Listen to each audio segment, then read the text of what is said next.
ত্রাণ বিতরণ কর্মসূচিতে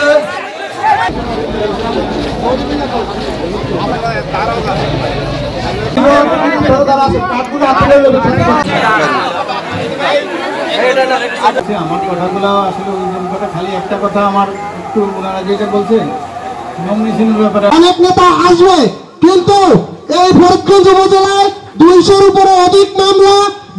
আজকে 600 মানে হলো 5 লক্ষ টাকার উপরে ত্রাণ দেওয়া হইতেছে এই একটা ইউনিয়নে। আর এছাড়াও আমাদের ছোটোখাটো করে করে করে আমাদের দলীয় নেতৃবৃন্দ আলাদাভাবে ত্রাণ দিচ্ছে তাদের আশেপাশে। তো আমরা মোটামুটি পর্যন্ত মনে হয় ওই 3 নম্বর ইউনিয়নে দিছি, 5 নম্বর ইউনিয়নে দিছি। 5 নম্বর ইউনিয়নে আজকেও বললো যে কোন পাশে রয়ে গেছে সেইগুলা দিব। আমরা প্রত্যেকগুলা ইউনিয়নে টাচ করব, কোনো সমস্যা নেই। আশা করি আমাদের ওই যে বেড়ির বাইরে যারা তারাও ক্ষতিগ্রস্ত হয়েছে, আর বেড়ির ভিতরে যারা আছে তারা আসলে ওই মাছের খামার টামার থেকে পানি জমে গেছে, পানিগুলো যাইতে পারে নাই, তারাও অনেক ক্ষতিগ্রস্ত হয়েছে। সেই জন্য আমরা সব ইউনিয়নে মোটামুটি আলাপ আলোচনার মাধ্যমে অনেকে দিয়ে ফেলছে। আবার আমরা কোথাও বাকি থাকলে সেগুলো শেষ করে দিব। আশা করি আগামী 1 সপ্তাহের মধ্যে আমরা এই ত্রাণ কার্য শেষ করে দিব ইনশাল্লাহ।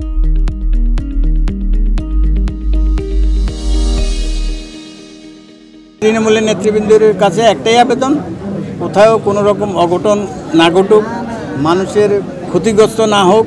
ধর্ম বর্ণ নির্বিশেষে আমরা সবাই একত্রে থাকব, একই জায়গার লোক। কোথাও কোনো মামলা হামলার শিকার যাতে করে না হয় তাদের প্রতি সবাই খেয়াল রাখবেন। আর আমরা ত্রাণ কার্য পরিচালনা করছি, অনেক মানুষ আমাদের এলাকায় ক্ষতিগ্রস্ত হয়েছে। যারা ক্ষতিগ্রস্ত হয়েছে তাদের পাশে দাঁড়ানো, এটাই আমি মনে করি রাজনীতি, এটাই আমাদের তারেক রহমানের রাজনীতি, এটাই বিএনপির রাজনীতি। এই বলে আমি আমার বক্তব্য এখানে শেষ করলাম। বাংলাদেশ জিন্দাবাদ।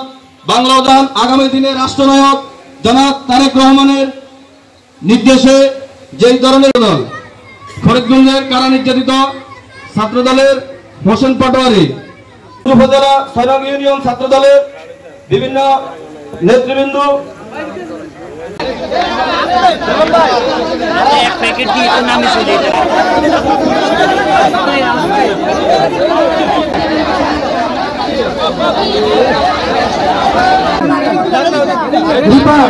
রিপা